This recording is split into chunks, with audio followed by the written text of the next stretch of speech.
Hey, everybody. Sorry, we were having some technical difficulties. If you caught the first couple minutes of that or not, I don't know. This is Chris Stoltz coming at you from the Muppet Stuff Museum. We are live on YouTube. When I say we, I mean Krazy Joe. Krazy Joe and I are live. We are live this time. We were doing a whole show for like 10 minutes and didn't realize we weren't live. But we are live now on Muppet Stuff's YouTube page. And we're here to talk about Muppets Haunted Mansion, the new Muppet special that premiered today on Disney Plus. I mean, this was so good that it gave me almost a sickness. A sickness, I tell you, Joe. You know what kind of sickness I have? The kind that makes you want to throw up. Well, it's kind of one of the more throw up. I don't know throw up, but it's like the kind where you're about to eat some pasta and it's got what you think is ricotta cheese on it. Ooh. And you're like, oh, this is gonna be good. And then you take a bite, but no, it's goat cheese. And you're like, why is that on my pasta? Possibly. Okay. The sickness I was talking about. You may have some dietary issues you may want to address with your healthcare professional. The sickness I was talking about makes you want to watch movies because it's, surprise guest, cinema sickness. Hello, live from Walt Disney World. Woo! But Dave, live from Walt Disney World, but not the Haunted Mansion. No, I am in Disney's All-Star music. He's not even in Disney World. He just went to the Motel 6 and stuck some pictures of Mickey up behind him. I'm eating my $10 bottle of M&M's. Did they have mouthfears or something? We got a lot of people in the chat. Oh, because we're actually live now. We were wondering what was going on. Whoops. So we had Jesse Oliver before. We're not sure if he's back. Is he back? We hope he's back. He was the first one in, and then somehow we lost him. But people want me to tell dad jokes, and all right, we're happening. All right, you're the least qualified person here to tell dad jokes. Out of three people, you're the only one who's not a dad. So. But be that as it may be, I'm the best at them. So it is what you're not. He's not wrong. Or I'm the worst at them. Take your pick of the yin yang of that scenario. But, Jesse's back. All right, excellent. Wait. Remember, you can click on any one of these and bring them up. Bring them up live. So when Jesse was in earlier, and we thought we were actually on, or we were for a second, I don't even know. There's Jesse's original comment, and I will go back to Lisa is here. We know Lisa from the Muppet Guys Talking forum, so we want to say hi to Lisa. Give her a shout out now that I know kind of what I'm doing here. I have and he's back. See, and he's back. I kind of know what I'm doing. I'm getting the hang of this. This is fun. This first time live, being the host. I've been live, on the live stream with Dave numerous times. Well, a few times. He doesn't like me there too often. I keep you there all the time. Come every Monday. I don't care. See, there you go. And Joe and I have been live doing some movie trivia. In fact, we are going to be there Monday. Chris and I talked to Brittany. We're going to be live streaming from your basement Monday night. I forgot. You didn't realize anytime meant even when you're not there. So what you're saying is I get to have Monday off? Sweet. Okay. I'll go ride some attractions. You guys do my live stream for me. All right. I'm not going to complain. Joey Baseball says, and I'm going to read this as I read it because he sounds like he's saying this with an Italian accent, doesn't he? Doesn't it sound like, Chris, why you ignore a Joey Baseball? You muted yourself, Chris. Chris is muted. Chris, you're muted. Chris, why you ignore a Joey Baseball? Chris, a Joey Baseball making you into pizza. Terrible. I don't know. Making you the pizza on the Ocean City boardwalk is the best of pizzas at Joey Baseball. Well, Dave will tell you. According to Dave, the best pizza is Manco and Manco. So that's Louis Pizza in here with Beach, Delaware. Now that we're live, we haven't talked about the Muppets once since we've actually been live because we thought we were live and we were talking about the Muppets, and now we're not. Right. So everybody, we're here to talk about dolls that wiggle. in a new Disney Plus special starring the dolls that wiggle, also known as the Muckin' Puppets, or that's what John Belushi called them, or the Muppets, the Muppets, the Muppets. Oh yes, that's a quote from John Belushi. That's exactly what it is. That's what it is. That's what he called them when they were on SNL. But no, we're here to talk about Muppets Haunted Mansion, brand new on Disney Plus. I gotta tell you, I thought it was hilarious. While we were talking, while we were talking, we had mentioned Joe's breakout favorite character. So Joe, you saw. So wait, let me back up for 1 second. Dave has not seen it. He has been on the ride numerous times. He can recite it by heart, as well as the theme song to the Kitchen Cabaret, which I now have heard more times than I ever wanted. And I was on hold with Disney, and they played it like fruit, veggie, fruit. Right, played it a million times. So now I'm much more familiar because they played it for me, and he's like, "Don't you know what this is?" I'm like, "What?" It's a Kitchen Cabaret. Now, all right. So Dave has not seen it. Joe and I have, and Joe is just about to talk to us about his favorite breakout star, or the thing that he thinks is the breakout star of Muppets Haunted Mansion. That is the goat man. I tell you, he killed me. The goat. Now, Dave, you will appreciate where the goat comes in because you know the ride. They do the bit with the extended room. What's his name? Lego Batman. Will Arnett. Will Arnett. I almost said Will Ferrell. I knew it was a Will. Will Arnett is playing the ghost host. And he tells them, he says, there's no doors and there's no windows. How do you get out? And then everything goes black, just like in the ride.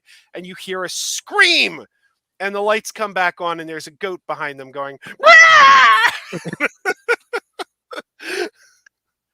And then the goat pops up a few more times to do exactly that. Just scream and be absolutely annoying. Jesse brings up a good point. He says, "Are we going to bring up spoilers here?" Yes, I think we are going to talk spoilers. We may. We will try not to, but it may happen inadvertently. So we can't. I mean, we're going to, like we just talked about the goat. Like it's a joke from the show. I guess. I mean, what's a spoiler? I mean, everybody's level of what a spoiler is different, though. That's the thing. Spoiler alert! There is a character, a Muppet that we have not seen in 30 years in this. Spoiler alert, a longtime Henson returns to puppeteer and voice a character. Taji B. Henson? Yes, Taji B. Henson puppeteers. She's Jim Henson's third cousin, twice removed. It's her sister's cousin's uncle's former roommate. What does that make her? Nothing. Which is what she's about to become, right? In this conversation. No, it's like, Spaceballs. Come on, everybody, Spaceballs. Anyway, so yes, Brian Henson returns. Dave, have you ever seen The Tale of the Bunny Picnic? That's a question for Dave. Yes. So, how familiar are with it? Have you seen it in 30 years? When was the last time you saw it? It's been a while. Okay, so the bad guy for most of the movie, most of the special, is a dog, a yellow kind of, I guess, golden retriever-esque dog that later befriends the bunnies and becomes Bebop the Diddly Dog Bop, as the bebopping rabbit names him at the end of the special. But he has not been seen in puppet forms. I think obviously Tell the Bunny Picnic. They did a quick bit about Muppet dogs in the Jim Henson Hour, the Secrets of the Muppet special. I believe he was at a round table with the other dogs, including Rolf and Sprocket. But that's the last time this puppet has been seen in a production. And spoiler, I mean, there's clips of it online already. It's not, it shouldn't be too crazy. There's photos that came out. He's in this. He's the dog that's with the groundskeeper, the cemetery keeper. Yeah. So there's a dog in the ride, correct? Correct. Right. So that they for whatever reason they wanted to use Rolf in another place, and they wanted to use a different Muppet dog. For whatever reason they found this dog pup. Like, hey, let's use this.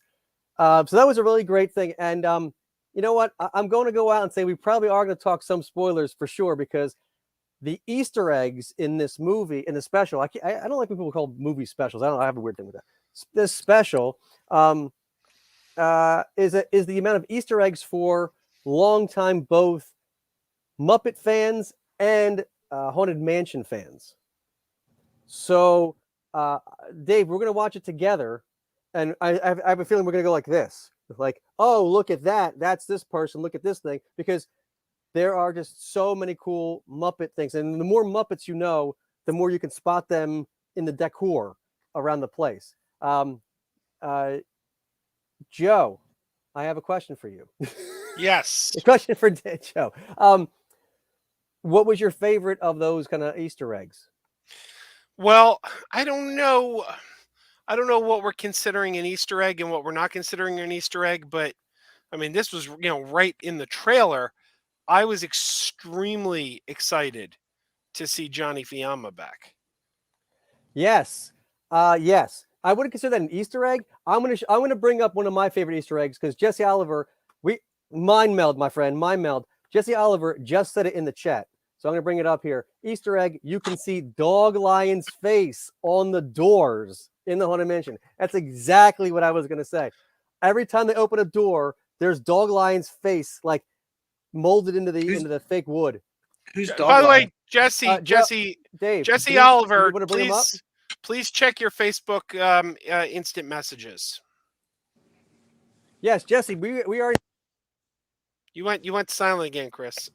You keep muting yourself. Why does Chris keep muting himself? I don't know. I hit the wire, I hit the microphone, and it disconnects, and then it gets all crazy. So I have to I could probably not even use the mic. I could just use the computer. I don't think the computer has a mic. I'm not sure. I'm using my laptop instead of my phone. It's a whole thing. Anyway, I want to be able to chat. I actually want to be able to, see what people said. So I'm like, how else am I going to do that? Well, when the phone's too small. So I'm old. What can I say? Anyway, Dave, if you want to look up Dog Lion. I got my other phone. I'm going to look him up. Okay. Dog Lion. And we want to show you the goat, too. You mentioned you don't know what we're talking about with the goat.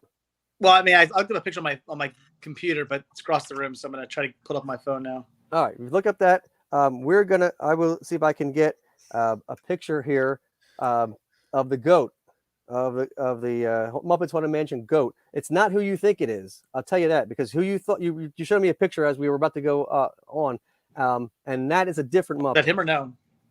That is not him.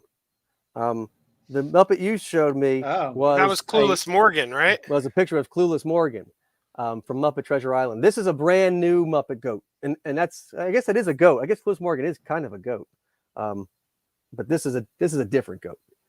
I would say this might be the goat. I don't know. Only time will tell. Ooh. So I'm gonna look up. I'm trying to type it in my phone. The goat. But I can't type and talk to everybody at the same time. It's not about it. So Joe, why don't you tell us something else that you really liked about the special, like something, an Easter egg. You said Johnny Fiamma being back. I don't know. I said that wasn't really an Easter egg. So give us a little more. Give us a little more oomph. Give us more panache to your answer. Geez, I don't know, man. I don't know. We had a lot of returning characters that we haven't seen in a while. Wayne and Wanda were there, and Phil Van Neuter was there, and I don't know, just Phil and Sal were back because Brian was back. Right. Brian Henson was back. It's the first time he's been performing with the Muppets. I mean, maybe he did the live show in Hollywood. I think he might. I know he was there. I saw him there. I'm not sure if he was performing, but I know he was there. But I know that this is the first time in like a filmed production that he's been a part of for some time. That's the goat. That's the goat. That's Everybody a goat? can see the goat. Apparently so. I think I said it kind of looks like a dog, but that's a goat. Looks like a dog. I told you. Okay. Who's the other person I'm looking up? Dog. That's what I said. The punk Was that nerd. the person you told me to look up? Punk nerd. I'm here. Well, we're glad you're here. Thank you for joining us. I sent Jesse the link to join us. I think it looks like it might have gone to his Instagram. I sent it. Facebook did this weird thing where they combined Facebook and Instagram. So it's like I messaged him on Facebook, but it looks like it went to Instagram. I don't know. So Jesse Oliver, check your Instagram messages. We sent you something. You have an invite to join us somewhere, right? If you can find it. We'd love to join you to get you in here for a little while. We have a message from Allison. Allison says, "Hi, Dave and Chris and Joe. You guys are awesome. Love the Muppets and Figment." Which brings me to someone I saw at Comic-Con yesterday. I ran into my Figment friend at Comic-Con. I actually did in a way. It's you jest, but wait till you hear the rest of the story. And your the mind guy who does the voice of Gonzo and stuff, right? That's Dave Goles. He's that's not technically who I saw. I saw Matthew Soberman. Muppet fans will know him from Tough Pigs and just being an all-around great Muppet fan and a good guy. And we see him at all kinds of events. I forgot his thing is he dresses up as Figment and goes to Comic-Con. So I saw Figment around the corner, and as I turned my head, it was Matthew. So I was like, oh, so it was great. So it was good to see him. So so there was a nice little tie-in there. We love Figment too. Figment got a bigger shout out on the Disney World 50th anniversary special than the Muppets did, which was nothing. Besides Michael Eisner's hat in one shot. And might I add, the Muppets are currently under the Disney parks, which is why this special kind of came together as a homage to the Disney parks. So very, very strange.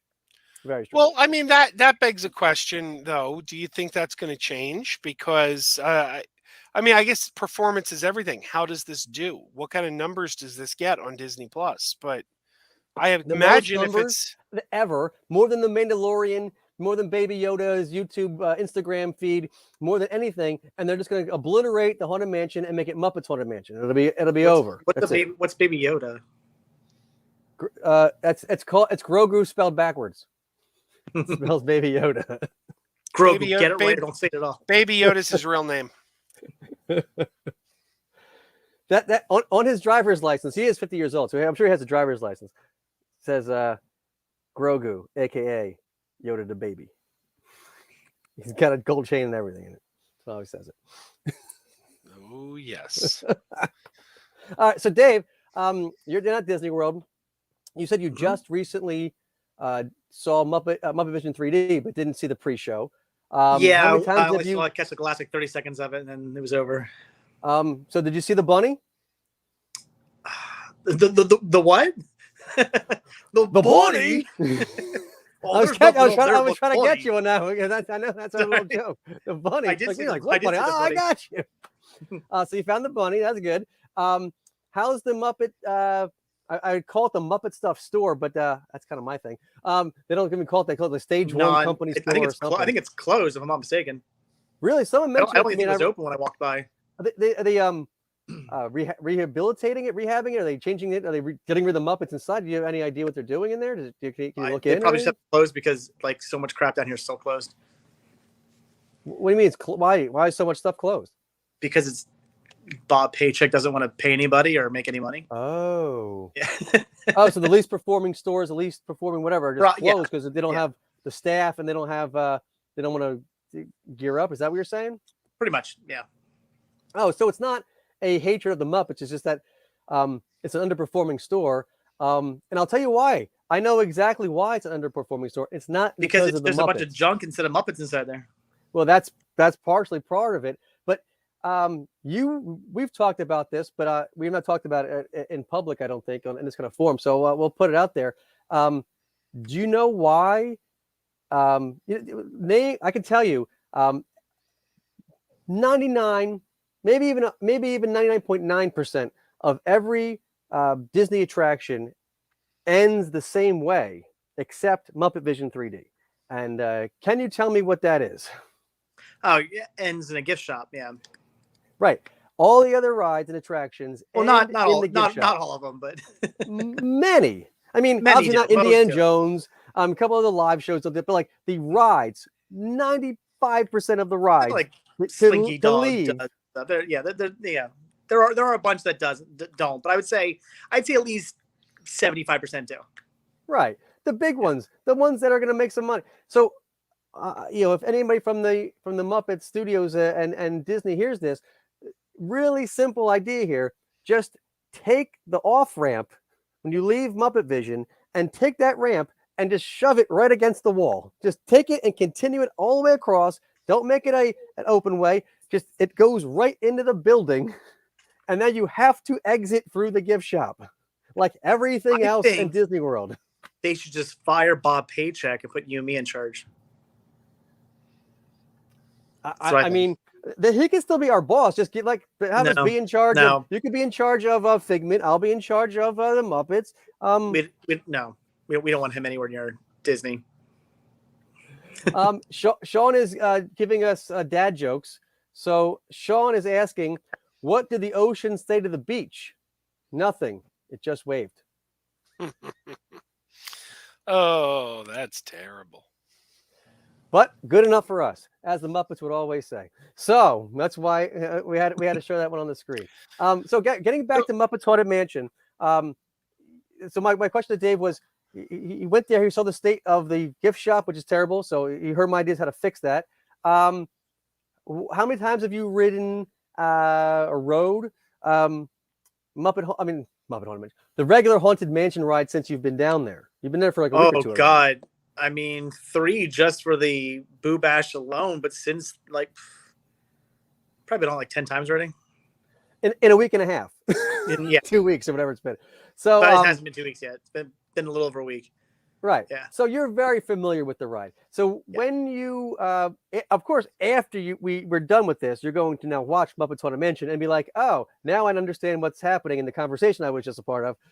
And how about I ask you this?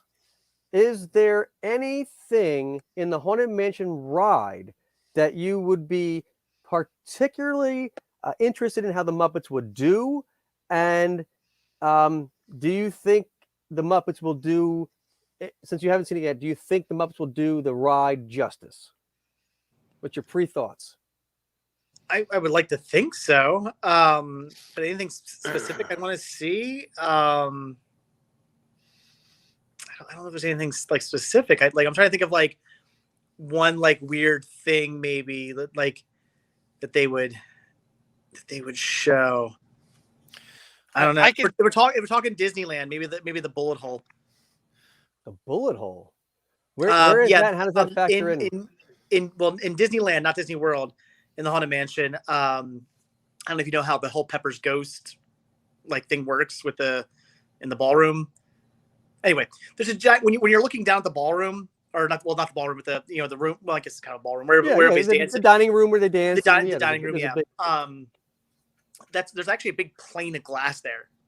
Like you're actually looking through. You're looking through a window. Spoiler alert for the ride, folks. Right? Yeah. So you're actually looking through a big, gigantic pane of glass. You're not just actually looking down.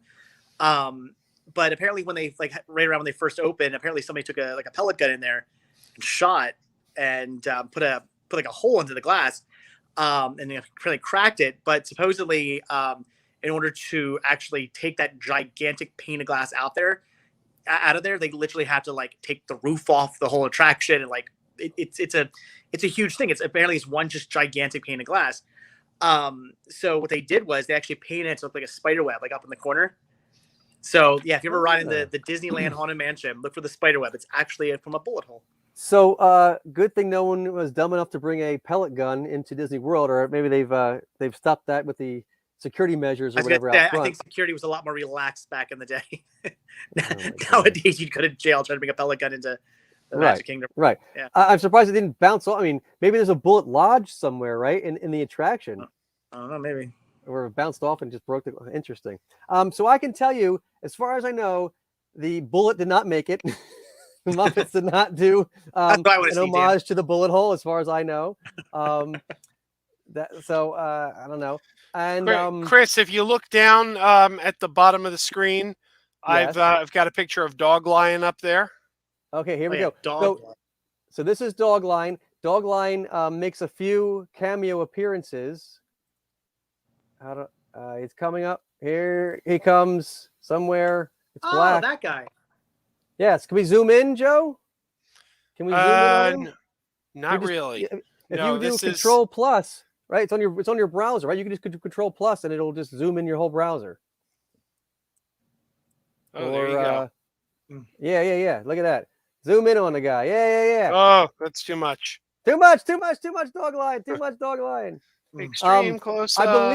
I believe that I'm sure Jesse. Where's Jesse? I'm sure if I say this wrong, he'll be here in a second to correct me. I believe that's the. Oh man. I just watched. I'm watching all the Muppet Show. I'm on season 3, and I believe they just did this. It was Oh man, what's her face now? The woman that sings. She sings Nobody's Friend. Hold on. Oh man, I'm trying to find her name. Geez. Not Lynn Rengrave. What the heck's her name? Anyway, I believe that's from her episode where she's trapped on an island with Sweetums and he's going to eat her, and she calls out for help and thinks Dog Lion is going to help her, but he's another monster, and they both try to eat her. It's great. So that's what I think that skit's from. He ruined Madeline Kahn's beautiful day. Jesse, who is the one on the island? On the island. I know the answer. I know that you know that I know the answer too, but I want you to tell me because I want you to remind me. Right. Is it Madeline Kahn? No? Can anybody hear me? Cloris Leachman, Jesse says. Yes, that sounds right. Cloris Leachman. That's it. That right. We're gonna put it up. Ding ding. There we go. Ding ding ding ding ding. I knew Jesse would know. So yes, the Cloris Leachman episode. It's season 3, as far as I remember. I just watched it. It might be the end of season 2, but I'm pretty sure it's season 3. Yes. Oh, so Dante is asking here. So let's show his comment. Dante says is asking us. Scene in this special. Mine was spoiler alert where they sing, and that's the best part. So I got spoiled a little bit from this whole thing. Dave's covered. I'm going to take away this so we can see Dave. The track list. They came out with a special, a soundtrack for the special.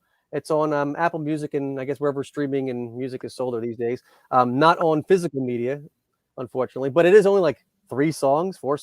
So it's kind of hard to put out a CD with that. I mean, they could have padded it like they did with Muppets Wizard of Oz. They put a soundtrack out for that, and they just included like best of the Muppets as well, which I think that could have been a good idea too. We'll see what happens. But they put out a small EP, and now we're this way. That's fun. So I kind of got spoiled on the track list of the music a little bit. So I was very happy that they used the Electric Mayhem finally in a special and actually gave them a song and to sing, even though it actually kind of wasn't in the special. It was just used during the credits. But they still made like a music video for it. So that was still cool and that still works. And I think that's a great way to use the characters without always having to shoehorn them in the film. You can still use enough. You don't always have to be in this group doing the same thing. And that was the main takeaway for me from this special was while Gonzo and Pepe, and unfortunately not Rizzo, we're not going to get into that whole mess, but unfortunately there's no Rizzo, but Gonzo and Pepe are the stars of this, and the rest of the Muppets as themselves kind of only appear briefly. The Muppets in the hallucination of the mansion that are in Gonzo's mind basically appear throughout, and there's a ton of them, and so many that it really feels like a big movie production instead of just a TV special because there are so many characters represented, and the way they were able to utilize so many without having them to be just the same old thing made this really different and special too. Joe, I guess the question goes to you now. Yeah. Well, what was the question? No, based on what was your favorite scene? What was your favorite scene? My favorite scene. Well, based on what you were saying, yeah, I agree. This could have been longer. They could have gotten about another half hour out of this. This could have been a feature. Well, But I'll interrupt you for just a second. But the Muppets have made TV movies before, and unfortunately, they seem to kind of run out of steam, and they don't kind of. I don't know if they work because you're expecting more from a movie than a special. I don't know, but I would rather them. I would want more than be mad that it had lulls or whatever, and it was just too long. The Muppet specials are fantastic. They get like no credit. They're not on Disney Plus yet. But the Muppet specials, John Denver, the Muppet Family Christmas, Muppets Go to the Movies, they were all really, really great. And you left me wanting more. Muppet, Very Merry Muppet Christmas Movie, Muppet Wizard of Oz did not necessarily leave me wanting more. See, I'm going to disagree with you on Very Merry Muppet Christmas. I think it's one of the most important Muppet movies ever made. That's a whole other story. But because of 9/11? No, because it was the movie that brought the Muppets back in my mind. If we look through the 90s, there was a reluctance. We're kind of tangenting here, but after Jim Henson died, there was a reluctance to use the core Muppet characters. They were like, well, we don't have Jim, we don't have Richard, and Frank is taking a smaller role. So we're going to put the focus on Rizzo and Gonzo, Kermit and Piggy, and all them are going to be background characters now. And we had that through Christmas Carol, Treasure Island, Muppets from Space. And I like Muppets, Very Merry Muppet was the first Muppet movie since Jim Henson died, where they were like, we're bringing it back to the core characters. Kermit is going to be front and center again. Kermit's going to be the spotlight. We are going to hand off Fozzie and Piggy to Eric Jacobson, but no more of the main guys being secondary. So I am really of an opinion that modern Muppets started with that movie. And obviously there were kinks to work out, but I think it's a very important movie in terms of as far as the Muppets go. And it doesn't get credit for it. Same director as this Haunted Mansion, Kirk Thatcher. Oh, I mean, Kirk Thatcher's been Kirk Thatcher's been around with the Muppets since I think Dinosaurs was the first thing. He actually helped design the characters for Dinosaurs. I think that was his first role, his big thing in the company. But he was there for a little while before that too, I believe. He worked on Return of the Jedi. He's been around for a long time with Muppet and puppet related things. And more importantly, he was the punk on the bus in Star Trek 4. Let's not forget that. Of course, that will always be. He could work on the Muppets. He could become the next Jim Henson, basically, and that's going to be on his tombstone. And he knows it. The punk on the bus of Star Trek 4. I mean, and it's true because everyone's like, oh, that guy. It's a very popular movie. But for favorite scene, I didn't really say what my favorite scene was. My favorite scene, and it's something I think Dave will really appreciate as a fan of the ride. I really enjoyed the opening scene where they basically turned the tombstones with all the little epitaphs into a musical number. And it was all the real epitaphs actually on the tombstone. You know, Cousin Hewitt, we know he didn't do it. Here Lies Fred, a rock fell on it. It was all the same ones that you actually see in the line queue. And I'm like, this is hilarious because number one, it's just funny. And it's something straight from the ride. And they were able to take something straight from the ride, translate it, and make it. I thought that was a great moment. That sounds cool. So Jesse who were the singing busts? Sorry. Jesse says Kirk worked on the Jim Henson Hour as a character designer. Yes, that's right. So we'll shout out to Jesse schooling us once again. Go ahead, Dave. Oh, so the singing busts. Who were they? Craig Robinson was a singing bust. Pat Sajak. Pat Sajak. Oh wait, so they were actual like people, not Muppets. Right, they were like their cameo guest stars. I was kind of thinking that I was actually expecting Electric Mayhem to be the. And then you said they weren't in it, so. Bunsen. Well, no, the Electric Mayhem are in it. They are spirits above Madame. Was it Madame Leota's head? Pig Oda. Pig Oda. They called her. Yeah. Pig Oda. Something like that. Yeah. And they appear at the end of the special. They don't get a song in the special itself until the end. It's like a music video, which is which ties into what I was going to say about Kirk Thatcher, because for a while he was the one directing the short films on YouTube, all the Kodachrome, all the music videos, the Bohemian Rhapsody. He did all this. So to use the Electric Mayhem in this way felt so much better as a use, because they got completely shut out of your favorite movie, Dave, the Muppets. They were shafted in that. Then in Muppets Most Wanted, they were just in that one bit of a song, weren't they? Yeah, they just come in at Rainbow Connection. They just sing with them. They don't really do anything. Animal gets screen time, but Animal's always gotten more screen time than the rest of the. They're just, they're also that part where he sings "Pictures in My Head." Yeah. Right. Yeah. They're a part of it. Positively. Down. Right. 1, 2, 3.5. Right. They're a part of songs. They don't get their own song. Yeah. Which is a feature of all the original Muppet movies. They always get their own, and even the specials, they get their own thing for the most part. And so they're back. They have their own song. They're not, at the end. But yeah, in Muppets Most Wanted, they got treated just as like, slacker stoners or something, and they're like, oh, we're gonna do a 4.5 hour jam solo, and like the clock starts spinning, and that's all you see. I'm like, what? And that song wasn't even, then they put a song that wasn't even in the soundtrack. Like, what? That is bizarre. So Electric Mayhem got some love this time, because I think that's my favorite. Dr. Teeth is my favorite character. So anytime you can get the yes, wait, there was a Muppet. Yes, there's a Muppet. Wait, hold on, what? Yep, there's a Muppet present. Yeah, Dave Grohl. No. Yes, Dave Grohl appears. No, should I spoil? Oh, it's a spoiler. Yeah, is that a spoiler? I want to know about the Muppets. Miss Poogie appears briefly in this special as part of the stretching portrait.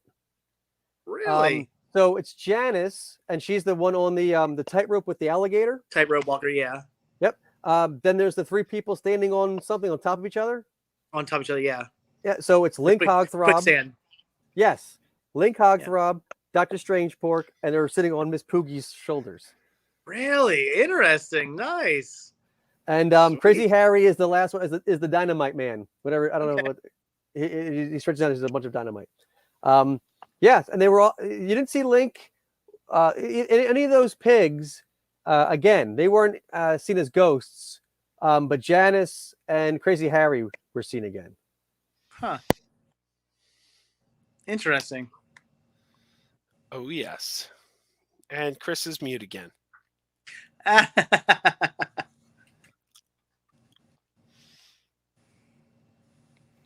Still muted. No, you can hear me now? Now we can. Yeah. It's the microphone. It's this goofy thing. I move my hand and I hit the thing and it comes out the side and it shuts me out. I don't know. I'm not a fan of doing, maybe if I put it like over here or something. I don't know. I'm still going to like trip over this thing. It's crazy. Like, I don't know. Anyway, so I will say that the thing I really liked, Dog Lion is one of the Easter eggs. And I saw this in one of the trailers or the extended scenes before I even saw it. So the whole special. But the way they hid not only Dog Lion, but a lot of characters that they didn't necessarily use in the special, but gave them a shout out and gave them kind of a cameo anyway. So Mana Mana is the candle holder in the stretching room. The candle holder, it's like a bat, I think, in the real attraction. Mm-hmm. Is holding two candlesticks. Well, it's Mana Mana and the two Snows are the candles. So that's really cool. Like I said, Dog Lion. Trying to think of another one on the top of my head. The newsman is a portrait on the wall. I guess it's Rizzo as a portrait on the wall. I couldn't really tell. I heard Rizzo was going to be in this, and just at least in a musical number. And I think he might have been seen for a second in one quick shot, but I couldn't really tell it was Rizzo because I don't know. I think Peter Linz is doing Rizzo now, and I think he's kind of hesitant to do it or something. Screw it, because of Peter Linz is doing Rizzo now. This is the first I'm hearing that. I think it is. He was not even listed on the as a character in the special. So but I think he that's what I've possibly been told. It's funny. He's taking over a lot of Steve's characters. He's doing Lips, Statler, and a few others that Steve used to do. Maybe the even exiting of Steve Whitmire has really boosted Yolanda. It's like, Rizzo. We always saw Rizzo, but it's like Yolanda's everywhere now in these. Well, you know what? To be fair, this has come up numerous times. The Muppets has been like an all boys club for a long time. Yeah. And there's only and this goes to Jesse's comment. I'm going to bring Jesse's comment because it like lines up perfectly like Annie Sue from the Muppet Show got a portrait and then she's like lying in state on a couch, and as she disappears, Gaffer the cat is in her place. So that's a nice little shout out. You don't see Gaffer the cat very much. Oh, when the lightning area. Yes, when they're walking down a hallway, the portraits change. So it's Annie Sue, kind of like hunched over on this like red couch. Maybe it's like this way, whatever it is. And then she disappears, and Gaffer the cat's there. Is there a cat like that in the original? Is that how it is in the? Yeah, they all change. So they're always something, right? There's some other thing they're doing. That was really cool. It looks like a normal portrait. There's like 4 of them. They're like normal portraits until the lightning flashes. When the lightning flashes, like there's one that changes like into a Medusa head, and they change all. Correct. Yeah. That's where they also take your photo. Oh, sneaky! It's the last portrait. When the lightning flashes, it's actually taking your picture. Right. The hat box ghost is above you. I will tell you that one of my friends, her and her son's favorite. I think maybe it's just her son's favorite. I'm not sure it's the two of theirs favorite, but they love the Hatbox Ghost, and the Hatbox Ghost is only in the Disneyland attraction. Yep. And he wasn't even in Disneyland for something like 40 years. He was originally planned to be in it when they opened it in Disneyland, but they couldn't get the. He was there. He was there and didn't work, and they took him out. It didn't work. Yeah. Interesting. So they got him to finally work, and they put him in. Now he's like he's probably the 3rd or 4th most known Haunted Mansion character, right? You have the hitchhiking ghosts, and you have Madame Leota, and you have the Hatbox Ghost. Like he's like it's very weird though, because the Hatbox Ghost, even when the Hatbox Ghost wasn't appearing in the mansion, for which, like I said, was like something like 40 years, he still was appearing on merch. There was merch with him, even though he wasn't on the ride. Interesting. So Dave, you're saying something about maybe. Oh, I'm just saying Constance Hatchaway is pretty popular. I didn't know her name. I just called her the bride. Constance Hatchaway. She's in this. She's portrayed by a Henson. Is she in the stretching room portrait gallery too? No. She's supposed to be. Well, they only had 3. They only showed the 3. Well, I don't think they wanted to give her away because she's played by Taraji P. Henson. Brian Henson's sister. Twice removed on his uncle's side, of course. Jesse's pointing out we saw both Nigels, the Muppet Show conductor and Muppets Tonight. We're putting Jesse up on the spider. Jesse, again, check your Instagram messages. We sent you an invite to join the conversation. Yeah, apparently that was his phone and he's on his computer. I'm not sure how I can change that, but anyway, yes. Unfortunately, we only saw Nigel the back of Nigel the conductor's head, but we did see Nigel the green, snouted Nigel that was the director of Muppets Tonight. We did not see them together. With 2 separate shots. They were close together. They were in the same room together. So we know the world has not stopped yet because the 2 Nigels didn't make the world implode by seeing each other. They were in the same room. So I would like to see more Nigel. I would like to have seen his face. That would have been nice. Nigel does not get enough love. Not enough love for Nigel. Either of them, really. But I wasn't Nigel the director from Muppets? Like, was he a Brian Henson character? I believe it was, right. So I think that's maybe why he's back. This begs the question: do you think Hmm. Brian actually came on set and performed those puppets? Because Yes, I Sal do. and Phil did very little. I was thinking he could have easily just dubbed in the dialogue later, like Frank used to do in the later productions. I mean, it's possible. It does say special appearance by Brian Henson, but I don't know. I will say I'm pretty sure we can double check. We know people that we can ask that. But I was really happy to see a lot of the new. Now I want to be real specific here. Henson puppeteers join the Muppet performer realm. A lot of the newer puppeteers that do a lot of the Puppet Up and that worked on Dark Crystal and some of the longtime third tier, especially female puppeteers, were elevated and finally brought into the Muppet realm and got their due on this. So I'm really happy, and they gave. I mean, the credits are really interesting when you watch them. They thanked like everybody twice. They went through like Muppet performers. Here's Dave Goelz and Bill Beretta, and then like end cast. Here's Dave Goelz and Bill Beretta, and it's like here's the other performers, and here they are again. I mean, they thanked. I was shocked. Like, wow, they thanked everybody. This is great. When Jim Henson's name comes up at the end, that was really cool. I'm glad to see them doing that ever since the Muppets, the ABC show. They've been kind of doing that, like, based on characters created by Jim Henson. And when you watch the Muppet Show on Disney Plus, they're using footage. They're using the feeds, the tapes, whatever, from the Henson archives, because they say Jim Henson Television on them again, or Jim Henson Productions, whatever. So that's really cool. I mean, the shout outs were my favorite part. The songs, I love the Electric Mayhem song. It's a cover of Dancing in the Moonlight, which is really cool. The rest of all the other songs are all original, which I'm glad to see too, because they were doing a lot of kind of nostalgia, just rehashes of old Muppet stuff in the last couple of movies, and also I'm glad that they're really going out and did took the time to write new songs.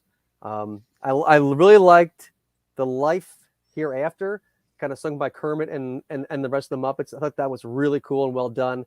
I thought that the special effects and having all the characters be ghosts worked really well, because you could see them full bodied a lot of times you don't see, and not have it look funky.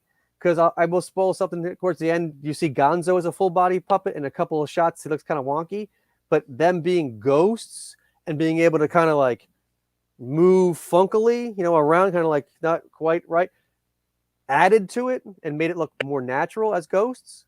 So all right, Joe, what did you think about that kind of stuff? Oh yeah, no, it was all thumbs up for me. Pretty good stuff. Of course. I don't know. Go ahead. Jesse's showing us all the names of all the performers that I would mention, because I mean, there's so many. Yes,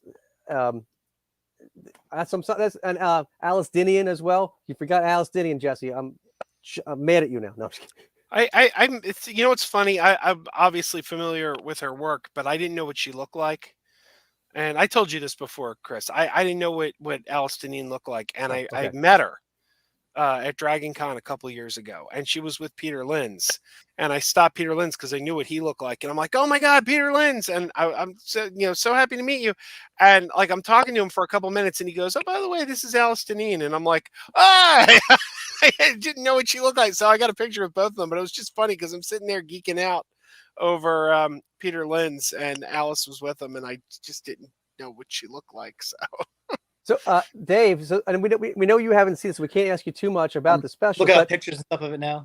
Yeah. Of the special itself. You should be watching it while you're here, so you'd be like, live watching it while we're on this thing. We're at the 49-minute mark, so I don't know how much longer we're going to be on. I don't remember my logins anyway for Disney Plus. You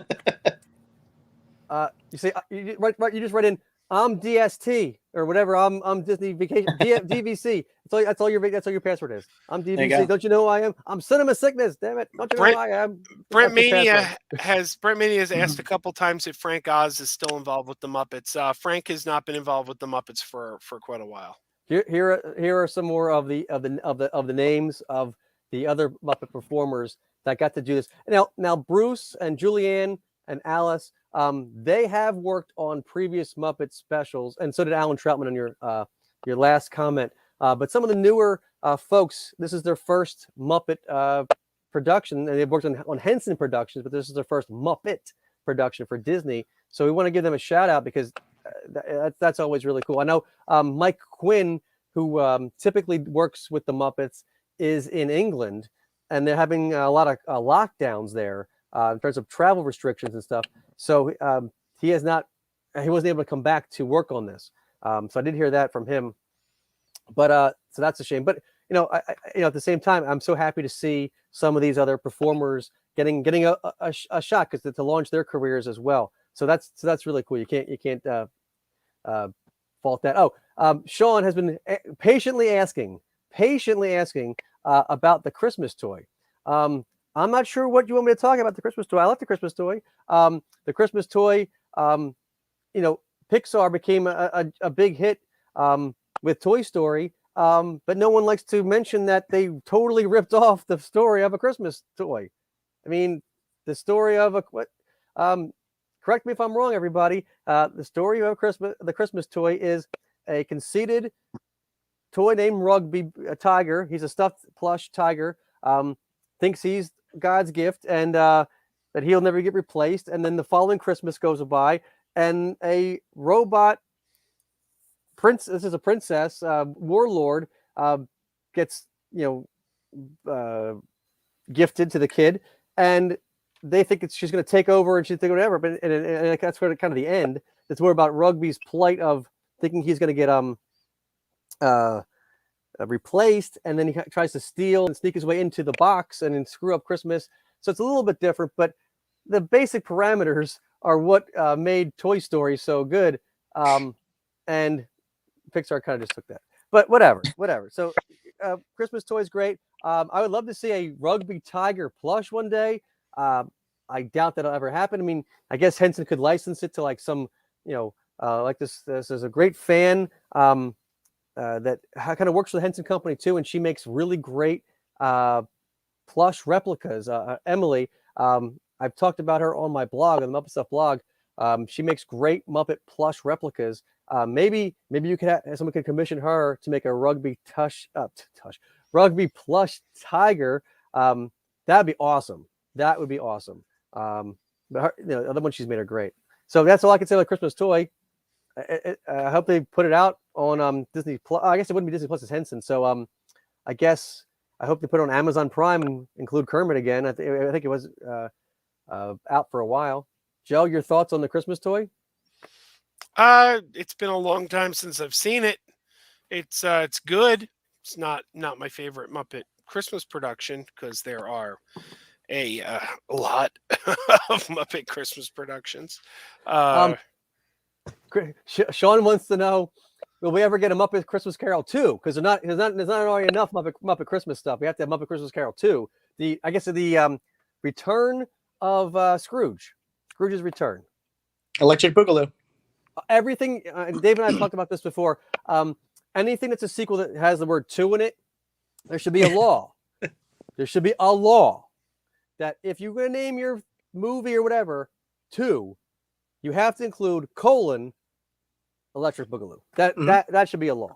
Only fair. But by the way, this is a tangent, but since you mentioned the colon, the Aqua Teen Hunger Force movie was called Aqua Teen Hunger Force colon the movie for theaters. Aqua Teen Hunger Force movie film for theaters. Yeah. That was the full title, and colon was spelled out COL.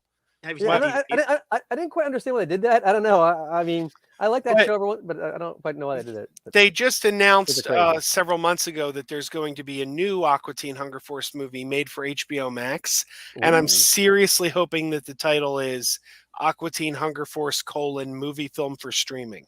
Right. Now they have the template laid out. Yeah, it's right there. Well, the DVD release was Aqua Teen Hunger Force the movie film for theaters for DVD. That it actually said that on the DVD, and it's only been released that way.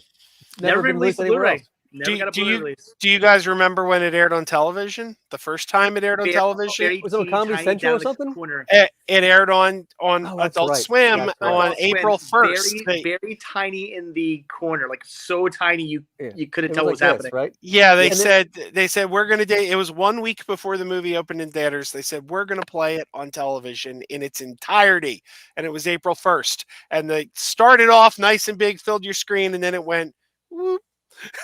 And they just aired all their other programming, but in this Yep. tiny little spot Yeah, right here, like that. Jesse asked what we think of Letters to Santa. I love Letters to Santa. I love it's Paul Williams, right? I love we lost Dave.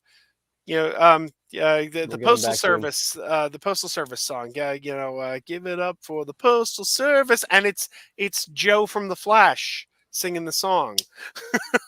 They did. I mean, that was great. My issue with that movie, and Kirk Thatcher directed that as well. I thought that actually was the movie to the special to make the Muppets more modern. I thought the Very Merry didn't quite hit the mark, but Letters to Santa hit the mark. My problem with it is how to describe this, because it's very nerdy. It's very nerdy. My problem with the special is the puppets themselves. I thought that they didn't pay enough to make the puppets well. They do not look good in that special. For whatever reason, they, like Dr. Teeth and Electro Mayhem, look off, and like their bodies are like this weird. And Scooter has no neck. Scooter's like walking around, and you see him walking around, you're like, what happened to Scooter? Did someone like beat him over the head? Like, they all look really weird. And in one scene, when they go to the post office, they cut back. It's a shot where they go back to the post office because it's closed, and Sam Eagle appears. There's a different Fozzie puppet used, and if you're a hardcore nerd enough about this, you can tell it's a different Fozzie puppet from like one scene earlier to this scene. You're like, this is a different Fozzie puppet. And I really liked the Fozzie puppet they used in the rest of the special. I like that longer headed Fozzie. They have gotten away from him in a lot of newer years, but I really like that puppet. Whatever form his head went, I really liked how he looked in that. He was one of the only ones I did like, because I mean, Kermit was fine, Miss Piggy I guess was fine, Rizzo and Pepe were fine, I guess. Gonzo I guess was okay, but like everybody else just looked weird. And then they finally, when they got the money for The Muppets, the 2011 movie, they actually got the budget to rebuild all the characters. But that's a question I have, and maybe you'll know, maybe Jesse will know. Jesse, again, we sent you the link to a different. I found your Facebook this time, so it's going to your Facebook as well. Come on in, you know stuff. You're knowledgeable. Not that other people in the chat aren't, but it's like, my God, Jesse's on the set of a Muppet production every other week, it seems, based on pictures he posts. I got questions about the puppets and how the puppets are built and how often they are rebuilt, because I've heard that they have a tendency to disintegrate. In fact, we heard Johnny Fiamma and Sal disintegrated, and I guess they've just been rebuilt because this is the first time we've seen them in like close to 20 years. But I've heard that these puppets have a tendency to disintegrate. But every now and then we hear about them pulling out an old puppet, and I'm like, how does this work? We hear they disintegrate, and then we hear, oh, no, we found this old puppet. Like, for example, when I was on the set of Sesame Street the first time, we asked if the first time, yeah. You got it. Now, we asked if we can meet Bert. We said, like, we'd like to meet Bert, and they pulled out, they went and got Bert, and we got pictures with Bert, and we were asking Eric Jacobson about the puppet, and he checked the tag, and it was from 1986.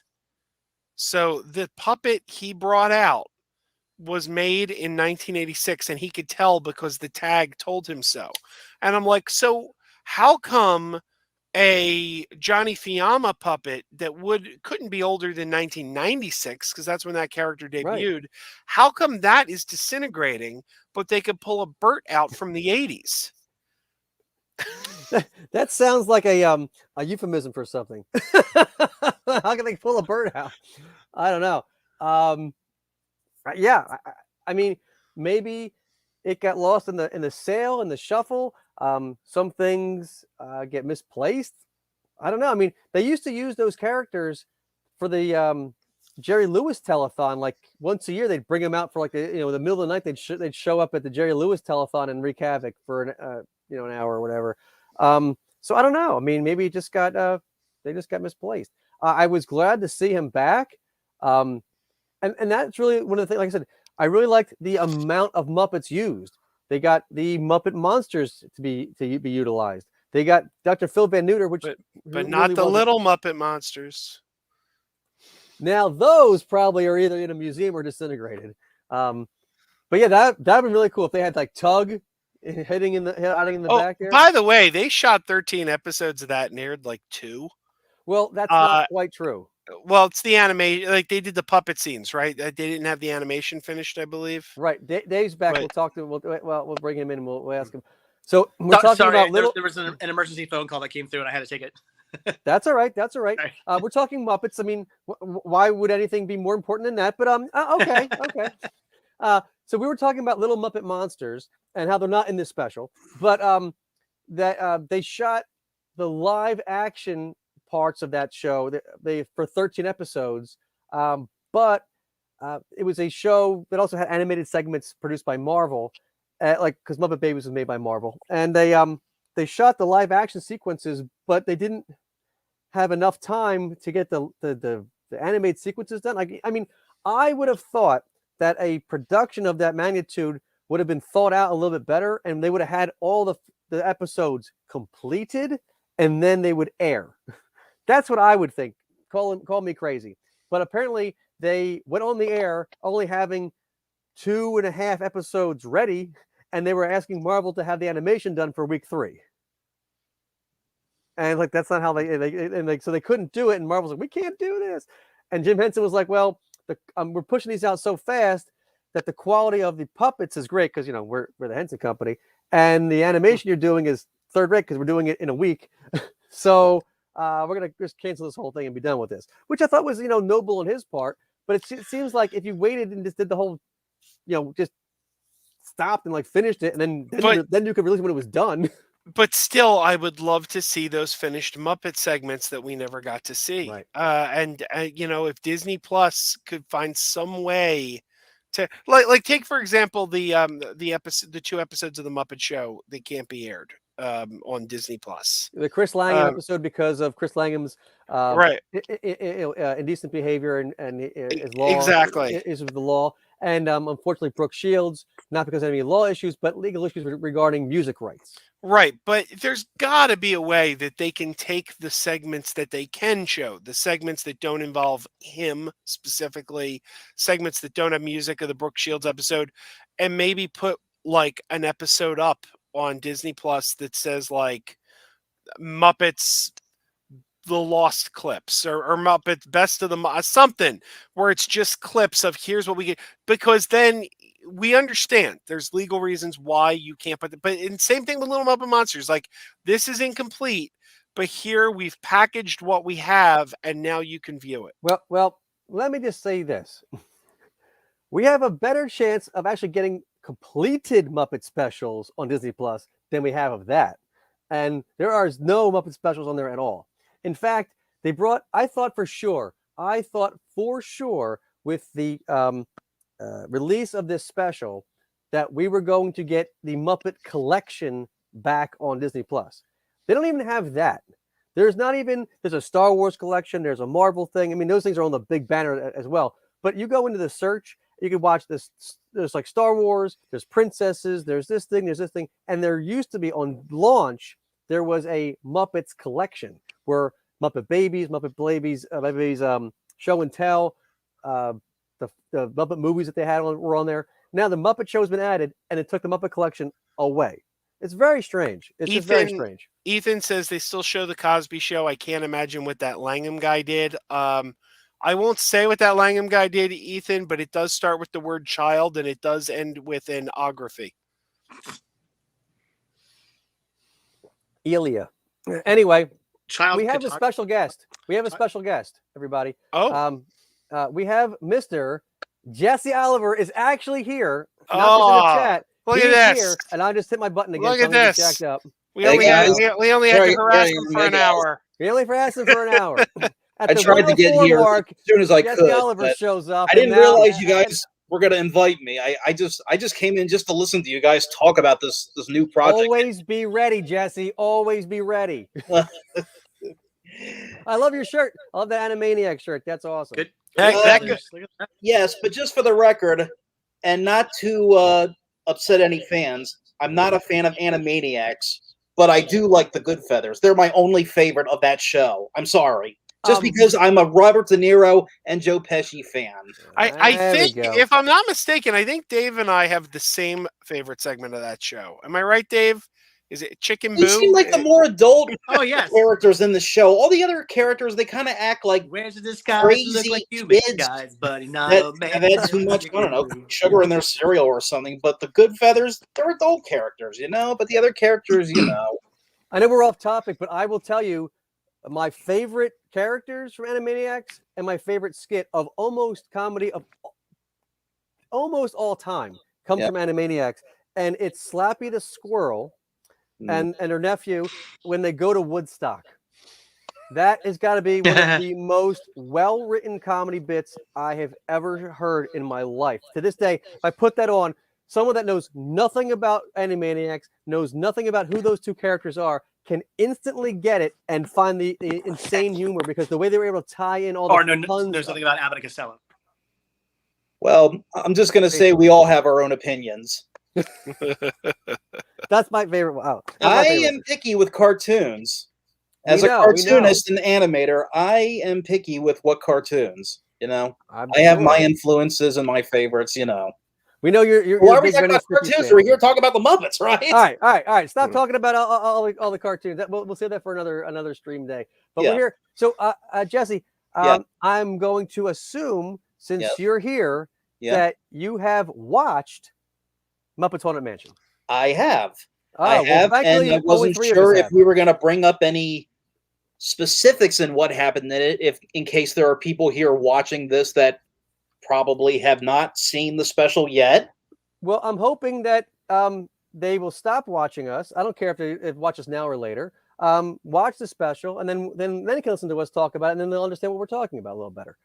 So that's my opinion Yeah, I don't about care it. about spoilers. Yeah, I mean, we don't. We're here. I thought you brought me on to talk about the Haunted Mansion. Oh, okay. Bye then. No, I'm just going.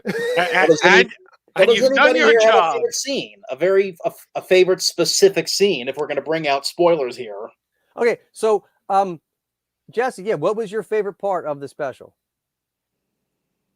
That is hard because, you know, I since I'm a huge fan of the Muppets, I'm always happy to see the Muppets just doing new things. You know, I'm just happy to know the Muppets are always here. They're not going anywhere. But for this special in particular, there's a few things I like. I mean, for one, it's their first Halloween special. 2, the leads in this one are Gonzo and Pepe.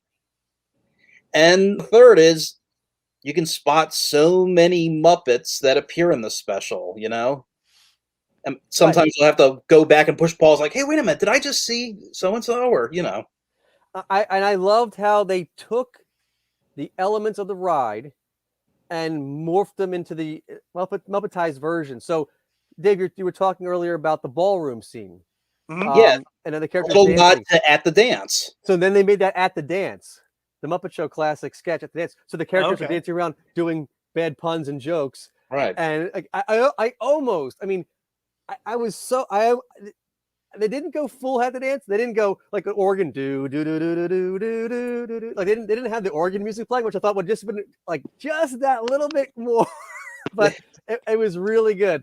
And Wayne and Wanda were in that part. They had a couple other like ghosts in there. And I liked having Beverly Plume and Howard Tubman, which are relatively more obscure. And Beverly Plume's very new from Muppets Now, included like that. So there were so many new and old Muppets from so many different productions. Andy and Randy were in this. Yes, Joe from Shining Legal. reference, the Shining Twins reference with Andy and Randy. I thought that was hilarious. That was great. It was The Shining. Yeah, they threw those guys in there, and it's like those two were two of the most hated characters from Muppets Tonight. And I will tell you, I was like delighted to see them and how they were used. I was a kid watching Muppets Tonight as the episodes premiered on ABC. I remember that as a kid, still being in elementary school.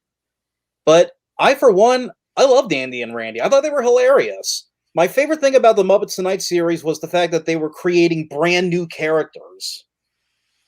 That was great. I mean, Johnny Fiamma. We got Pepe out of that. Poor Seymour disappeared wherever Seymour's on the unemployment line somewhere. Bear, Dr. Phil Van Neuter, Big Bean Carl. You know what I heard though, Jesse? Mr. Poodle Pants. Well, you know what I heard, Jesse? Seymour these days, he's just working for peanuts. Here's a fact I can tell you. Since I mentioned earlier Dave. In the comments that I got to spend a week on the set of the Muppets ABC series. Yeah, we know, Jesse. We already talked about that. No, I'm just kidding. We want to hear. Here's the thing. We were bringing up characters of Muppets Tonight, and I wanted to mention that they took me into outside of the set where they shot the show. They had like a double wide trailer of a puppet workshop where they do some repairs and fix or build puppets and everything. And they had a lot of Muppets in there, and they had like one spot that had like these cabinets where they keep some characters, and right next to the cabinets, lying down on the floor, I saw Mr. Poodle Pants. Just lying there on the floor. He didn't have his big poofy hair or beard or whatever it's made of, but he's just lying there like. And you're like, are you going to use him? Are you going to bring him back? Like, nah, he was buried somewhere else. We took somebody else, around him and threw him over there.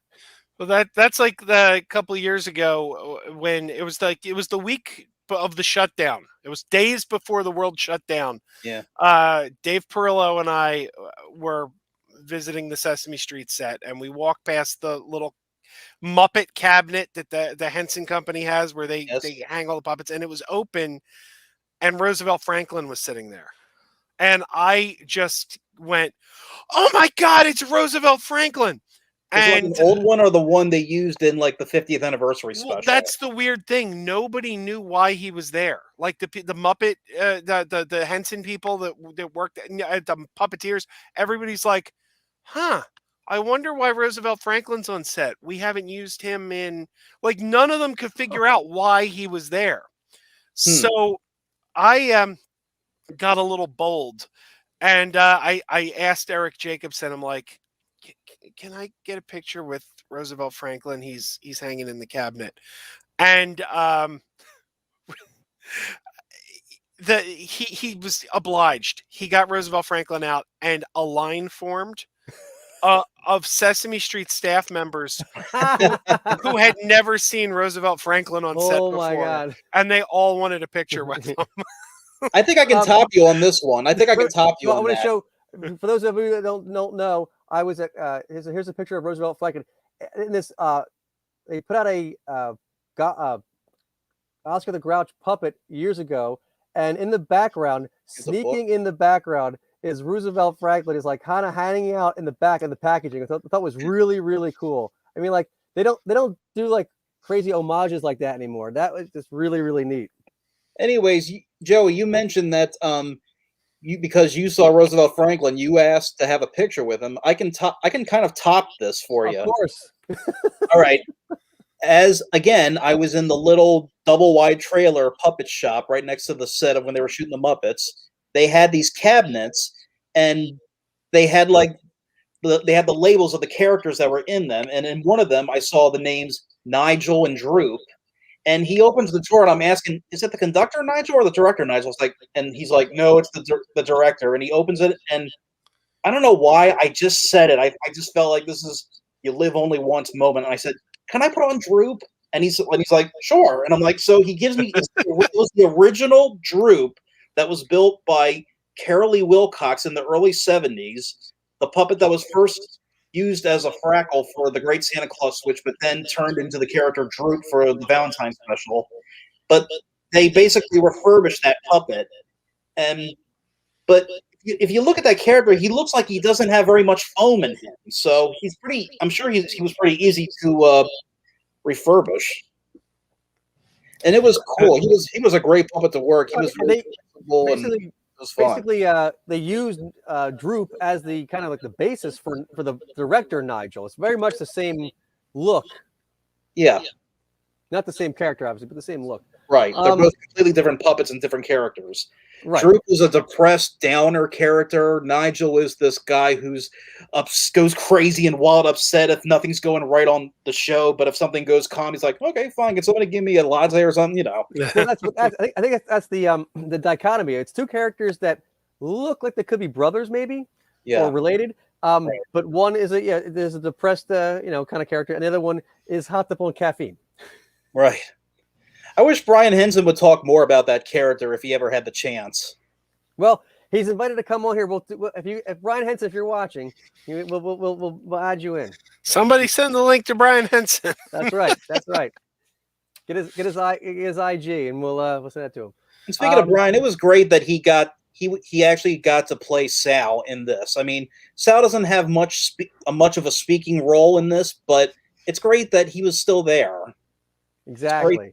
I didn't know if Brian was ever going to do Sal again because him being busy with the Henson Company and all, with the Muppets being a part of Disney now. But I don't know. Maybe it was Bill or something. I'm guessing it was probably Bill. Brian was there. Brian was there. His name was in the credits. I heard everybody say that Brian. At least he voiced them. I mean, there is some. Joe was asking earlier if he was actually there, if he just voiced the characters. But as far as I know, he was there.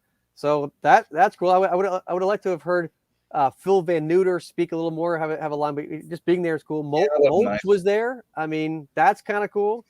Dave has no idea what we're talking about. Nope. Do you know who Dr. Phil Van Neuter is, Dave? I know the name. I'm sure if you showed it to me, I'd know who that is. Yeah. He was in Muppets from Space. Tonight. In the the most recognizable thing is Muppets from Space, where he was at the Independence Day spoof, where he comes up to the glass, release me. He's like the crazy doctor kind of. But in Muppets Tonight, he made his debut in the famous Tales from the Vet sketches, where he worked alongside the character Mulch, who happens to also appear in Muppets Haunted Mansion. Yeah, but not with Phil Van Neuter. Right, totally separate. No, he was still there. I'm surprised the puppet is still in good shape. I mean, we haven't seen Mulch since the Muppet Wizard of Oz. Jesse, I don't know if you heard us talking before you popped in, but I was saying to Chris, we heard straight from Bill himself that Johnny and Sal had disintegrated over the years. The foam disintegrates. And I said, I don't know how this works with some of these puppets, because when I was on the set of Sesame Street, the Bert they brought out was from 86. It had a tag on it that said 1986. Wow. And they're still using it to this day. So it's like, how come we can have a Bert puppet out from 1986, but Johnny and Sal are disintegrating? That is a good question, and I feel like that would be a question you should ask somebody like maybe Raleigh Cruson or some other puppet builders. But I don't know. I feel like Bert has probably been built more times than Johnny and Sal, in my opinion. I think. Oh yeah. But I think it also depends on how much they use the puppet. I mean, and you don't know how many versions of the puppet that they build. I mean, you have like 2 or 3 different Kermits or Gonzos or Fozzies. Or other characters. I don't really know how they're used so often that they break down so often. So you have multiple versions of them. If there's a gag, they have to make a special one for that gag. So yeah, there might have only been a Johnny, and they maybe during. What was the last thing Johnny Fiamma was in? He was Rhapsody? In the Bohemian Rhapsody music video. That was the last. Not to be confused with the performance of that song. He did it in the Jerry Lewis telethon, but the actual Muppet music video that won a Webby. Correct. So Jesse? What year was that? That was like right before the movie, right? 2010, 11. That was. I know that was before the. Right before that was those shorts were made right before the movie. I want to say 2010, but I don't know if I'm correct. Exactly. So for whatever Oh, reason, According to the around- internet, it was 09, according to the internet. 09. So he could have been was close. in the Muppets, but for whatever reason, Jason Segel wanted to just concentrate on the classic characters, which unfortunately left Pepe pretty much out of the Muppets. And then, Well, he did get one part with Piggy and the dancing. Scene in the dressing room. but I mean, it's Pepe though, so it was like 30 seconds, you're out. That's all you get, which is kind of weird for that character. But then he got a little more screen time. Muppets Most Wanted, but he's such a beloved character to kind of give him that like little bit, kind of felt. Yeah. Especially they put a plush out for him at the Disney store. That was the weirdest thing. The plush line for that Disney put out had Pepe and Rizzo for the Muppets, and Rizzo was in that movie even less than Pepe. Yeah. But oddly enough, new characters like 80s Robot and the Muppets. So it's like Walter. Walter got a plush. Walter was like the main character. You really consider 80s Robot a Muppet? Yeah, absolutely. And I don't know, because he wasn't made in the Puppet Heap shop. He was made somewhere else. He wasn't made in the Puppet Heap shop. What? At least I know that's what Matt Vogel said. Oh, I mean, I'm a Henson guy, right? So if the Henson company built it, the Creature Shop stuff counts as a Henson entity. It's not I guess it's not Muppets, but it's a Henson creation. So 80s Robot is in a Muppet movie as a character performed by a Muppet performer. So rather than, it's still that's got to be a Muppet. That's got to be. I'm going down on that hill that he's a Muppet.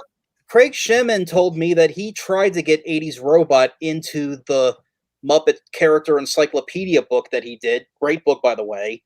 But apparently there was some rights issues with the people that built that robot, and somehow he couldn't make it in the book. I think you're on mute. Now you're on mute. You there? I'll be back. No, we hear you. We hear you now. Right, so it's the goofy cord. I'm not using a cord. Yeah, you're using the cord muted either. Again.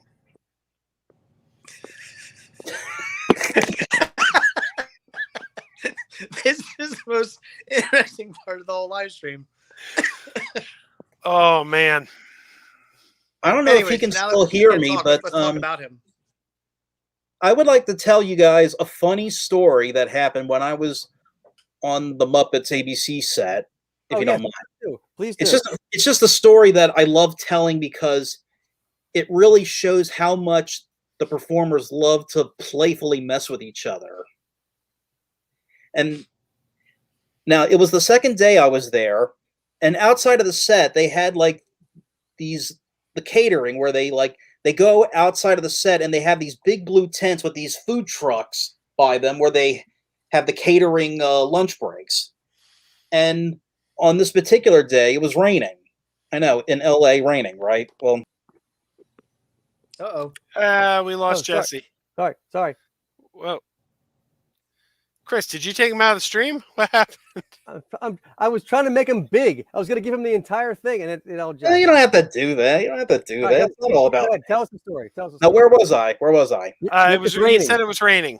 It's raining. Yes.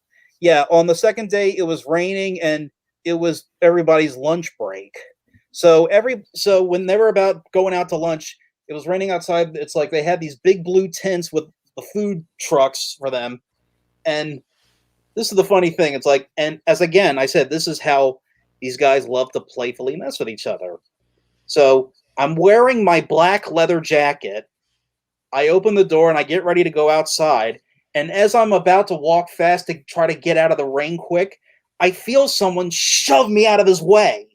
And I couldn't, when I saw him, I couldn't see who it was because I just saw his back. But then he turned around to see me, and it turned out it was Dave Goelz. And he was just messing with you. Yes, but here's the thing. It wasn't intentional because Dave looked at me and he said, "Oh, I'm so sorry. I thought you were Bill Beretta." Ah! So that it's Unintentionally just bad funny punk, because yeah. it shows you how much Bill and Dave love to mess with each other, playfully. That's what I mean, and that's what the production shows. It just shows they're having fun, and Right. if they're having fun, we're having fun watching it. And this special, you could tell they were having fun. Oh yeah. Yeah, it's like we took my daughter the last time a couple of years ago when we were on Sesame Street. We took my daughter and my wife, and my daughter is at the time she was 11, I guess, and they were doing Elmo's World. And what I didn't know, obviously Elmo's World's done on green screen, but I didn't realize both characters are on separate green screens and they composite them. So they're shooting Elmo on one side of the room and they're shooting Grover on the other side of the room. They're right next to each other on the TV, but it's apparently easier just to do it separate and composite them. So they got the monitor showing you what it's going to look like in the finished cut. So between takes, with nobody next to him, Eric Jacobson's making Grover poke Elmo in the nose. And he's going, I'm poking your nose. I'm poking your nose. And Elmo's like laughing across the room. And my wife just whispers to my daughter, these are grown men at work. and don't you wish we could all be, could do that? I mean, that's fantastic. To be able to play like that for a living, that's the dream, isn't it? Come on. Oh, yeah. Henry S wants to know that's what who Dave we does. are. That's what He's Dave back does at for the a living. Dave gets to play for a living. That's Dave right there. Henry S wants to know who we are. Henry S is saying, Right. who are these people? So Dave, what were you saying? I couldn't hear you. Oh, I said I'm in Walt Disney World right now working. That's right. Exactly. He's working from his hotel room right now. Folks, welcome to Muppet Fans Talking. That's right. That's right. That's what we got now. Yeah. Henry S. Who I'm going to put his question up because I love it. I love it. Who are these people? So once again, this is Muppet Fans Talking. Right. So if you don't know who I am, I'm Chris Stoltz. I have the Muppet Stuff blog. Thank you for coming to the channel today. To my wherever the screens are going to be is Joe.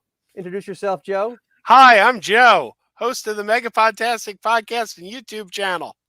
And below him is Cinema Sickness Dave. And Dave, introduce yourself. I'm David from cinemasickness.com. And then do a video every day on movies and shopping and thrifting. And you have last minute guest here, Jesse Oliver, who is a huge Muppet fan who's met a lot of the Muppet people. I'm also a cartoonist and animator. You can check out my cartoon pages on both Facebook and Instagram, Oliver's Twisted Cartoons. They're very like John Crickfalusi's kind of Chris Falusi, and yes. Chris Falusi. They have a very I have got to work on some of his more recent projects, like some of his more recent cartoons that he's done before. So there you go, Henry S. Now you know who are these people in our neighborhood. I also want to mention on Instagram, I have a second page on Instagram called My Muppet Memories, where I just basically share all my favorite memories of being at these events and places with a lot of Muppet people and things like that. We were saying awesome. Early on in the stream, we thought we were live, and it turned out we weren't live yet. And we were sitting there going on as if we were live. And then Lisa Soares sent a message saying, you guys having technical problems? So you guys didn't hear any of it, but we were talking about how I'm frequently very jealous of you and the pictures you post, Jesse, because I'm like, how does this guy do it, man? How's this guy? He's always... Well, I can tell you that this going to these things and getting to meet these people, this started way, way back for me in like the mid 90s, because I'm from Baltimore, Maryland. That's where I am now. I'm in the East Coast. I'm from Baltimore, Maryland. No, you're not too far from us. We're all from Philly, so. Well, I'm from Baltimore, Maryland, and of course that's also where Kevin Clash is from. And years back, our family we have a friend. He's still, we still talk to him.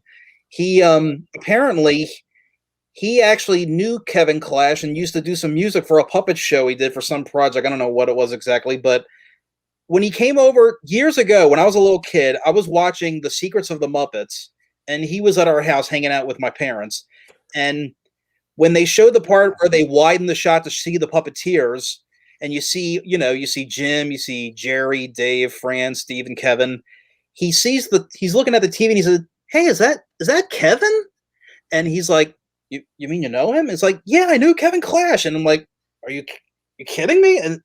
And pretty much that's kind of how my contact with these people all started. It all started with me getting to meet Kevin Clash. We still stayed in contact, and that led to more things to go to and meeting more people and everything, and it's become what it is today for me. And I feel like I'm just the luckiest fan.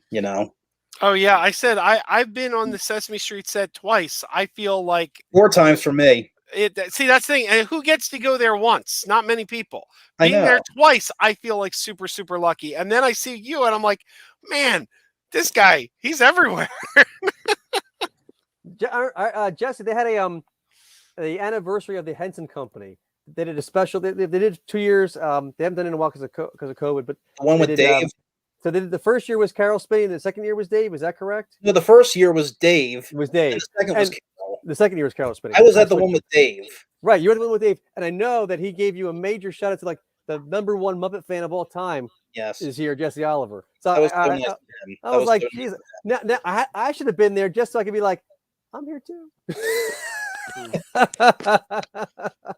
Well, I feel like whether you're mentioned or not, I feel like they still appreciate all the fans. Oh, absolutely. Absolutely. I'm just messing with you. Right. All right. Well, we've been here for an hour and a half. Yes, I'm not sure how long we're going.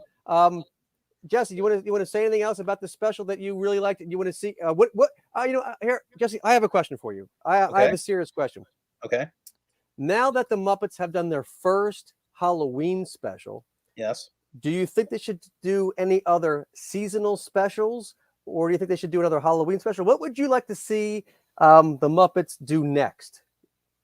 A special like that, or something completely different? What would you like to see? Well, first of all, let's look at what they've already done. They've done a ton of Christmas stuff. We know that. They did one Valentine special for an original pilot that would become the Muppet Show eventually. And this one's more Henson, but they did Turkey Hollow, which was, geared towards Thanksgiving. Also directed by Kurt Thatcher. Right. And I don't think Bunny Picnic is technically an Easter special, but wouldn't it be something that people would watch around Easter time?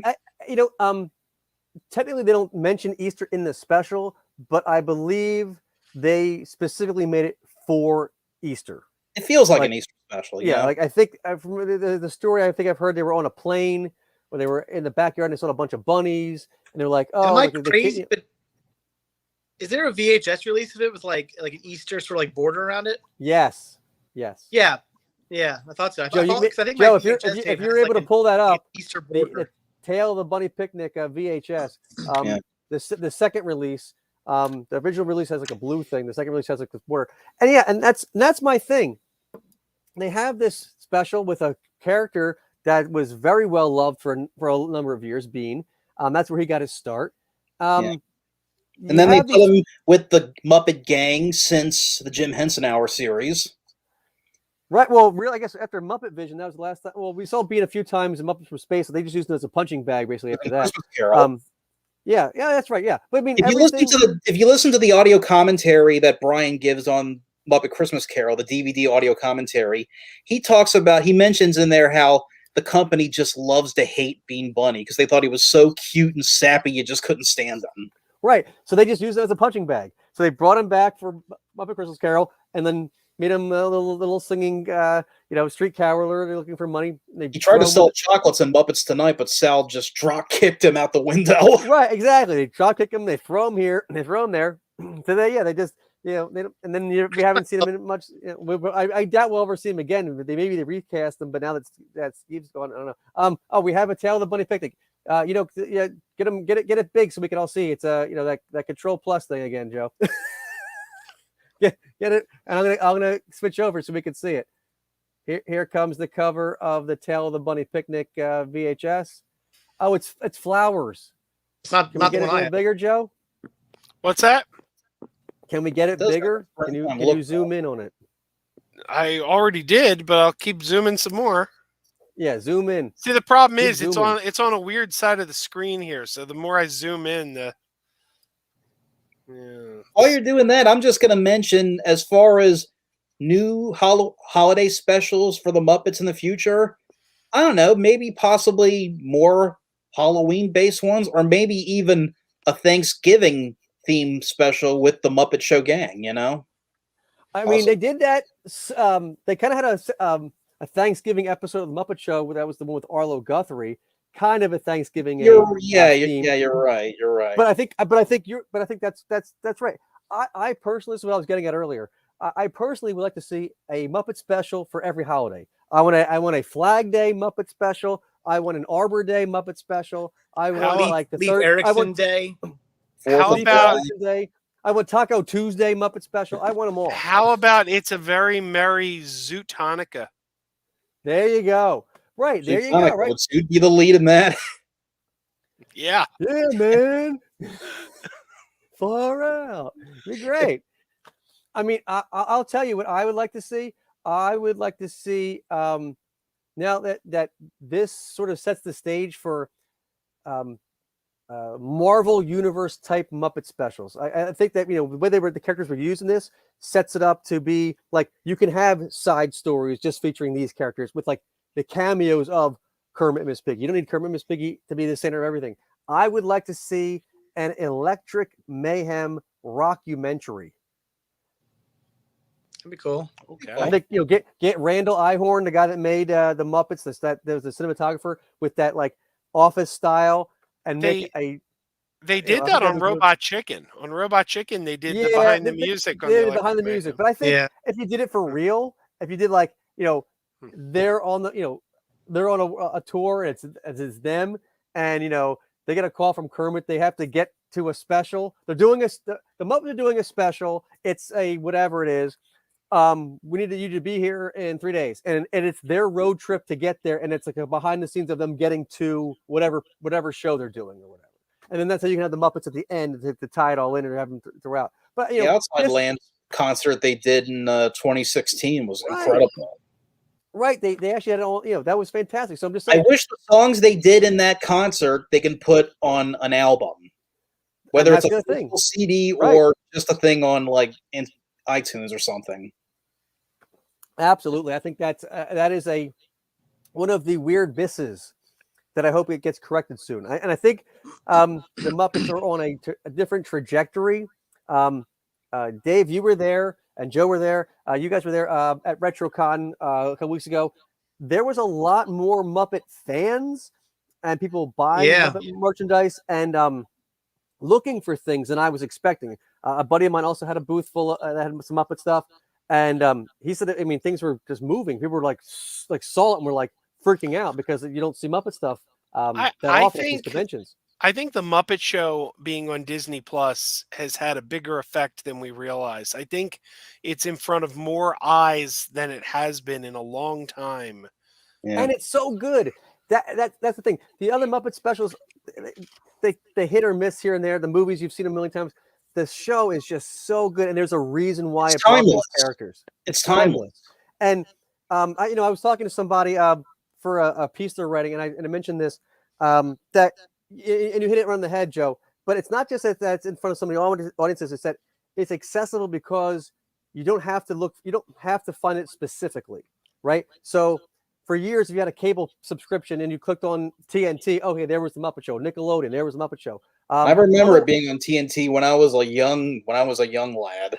Right, but after that, in order to watch the show, you had to buy the DVD. So now you're asking someone to. Or in my day, you went to Blockbuster and you would find on the shelf the old the Playhouse releases, VHS Playhouses, like compilations of favorite songs and bits.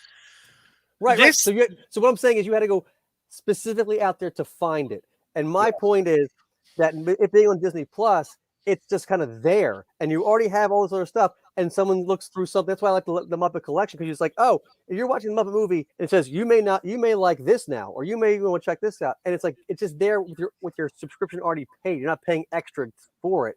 So that's what I think Joe hits on the head. It's like the amount of eyeballs that are seeing that, and Disney gets real time data from that. So that's why I'm doing this live stream. That's why I'm trying to promote the Haunted Mansion, because it was so good, and I think they will see the more people watch these things, the more stuff they'll make, because it's more direct to the fans than even like a network series or anything. They see it right away. It's bigger than just the Muppets too, though. Like on our podcast, I was having a discussion with my co-host about how important it is to get classic television shows, like the reruns that, Chris, you and I are close in age. The reruns we grew up with, the Brady Bunch, Gilligan's Island. We watched those shows religiously growing up because we weren't born when those shows were airing. We weren't there for the original run, but those reruns were on, and we would catch the reruns. What's that? What are you saying, Dave? To me too. My three sons. Yeah. Donna Exactly. Reed show, So back when Mr. Ed, Acres. all that stuff. There used to be Nick at Night, and they had Right. TV. I mean, Nick at Night and TV Land still exist, but they show like Everyone Loves Raymond and Friends, which is Right. fine. I guess now, but they've been showing those same things for like 10 years now. They were showing when Nick at Night and TV Land started airing shows that were still on the air, airing new episodes. That's when I was done. Right. You can't have classic TV while it's being made. That's not how this works. The thing is, I think it's very, very important that the streaming channels, the streaming networks, your Netflixes and your Disney Pluses and your HBOs, get this classic content up there streaming, because I always hear people say, oh, well, if it's on physical media. That's great for the people who are already fans. That's not how you introduce it to new people, because not many people, some will, but not many people are going to go out and blind buy a thing they haven't heard of. So you need to kind of get the kid now, the teenager, to go, right. I've never seen Star Trek. What's this? And click on it and check a couple episodes out and then go, I like this. Well, that was my thing with WKRP in Cincinnati. That's a show that was I guess on when I was born and alive. But I mean, I never watched it as a kid because it ended in like 1981 or something. I'd be like 1 year old. So I know it's not something I would like. Hey, Mom, can I watch this show about this POS radio station? But it was on it like whatever station it reran on. And when Nickelodeon tried to rerun it, like they buried it in like middle of the night, so that no one ever watched it. It was like on for only a little bit on there. But that was a great show, and it was one of the first shows that I ever watched, especially a classic rerun show that felt timeless and modern, even though it was like 20 years, 30 years difference, and it dealt with a lot of social issues that you didn't see.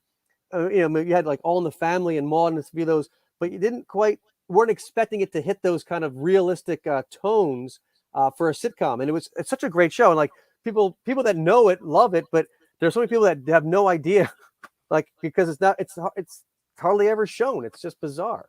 So yeah, you got to get new fans, or else these things kind of die. And that was my worry with the Muppets. But I think the more Disney learns and hears from us, and has people like us talking and saying, "Hey, we like this, we didn't like this. This really hit the mark. This didn't quite."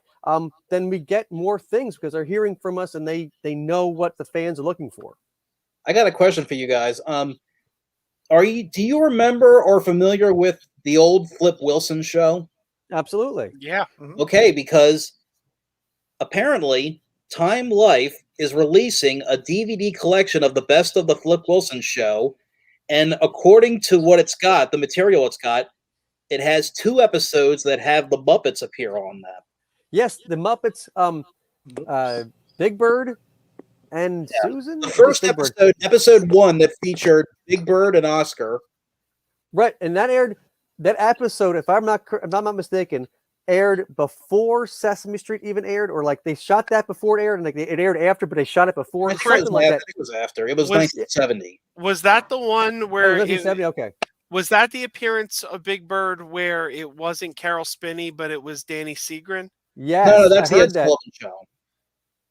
Oh, that was Ed Sullivan. Okay. Yeah. Well, yeah, one of them wasn't Carol Spinney for some reason. That was the Ed Sullivan appearance. Oh, okay. But anyway, in this Flip Wilson collection that they're going to have at Time Life that you can order.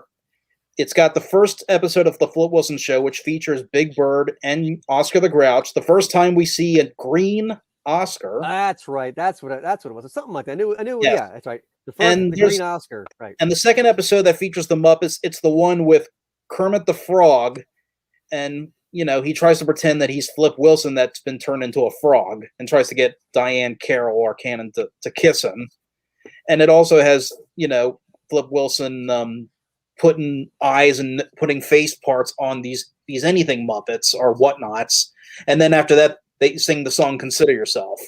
Now, I know the first episode with Big Bird that's been released to VHS and a DVD and before as a best of the Flip Wilson Show. They edited it because of the syndication edits. When they were rerunning it, they cut it down to a half hour because the show used to be an hour long. But in this new Time Life special, they are the original hour long version. Because they show there's a couple times I've seen credits of the Flip Wilson Show where they mentioned something else, and you're like, I didn't see that in that episode. Hold on for 1 second. I'm gonna show everybody what we're talking about. I'm just gonna grab it from the museum.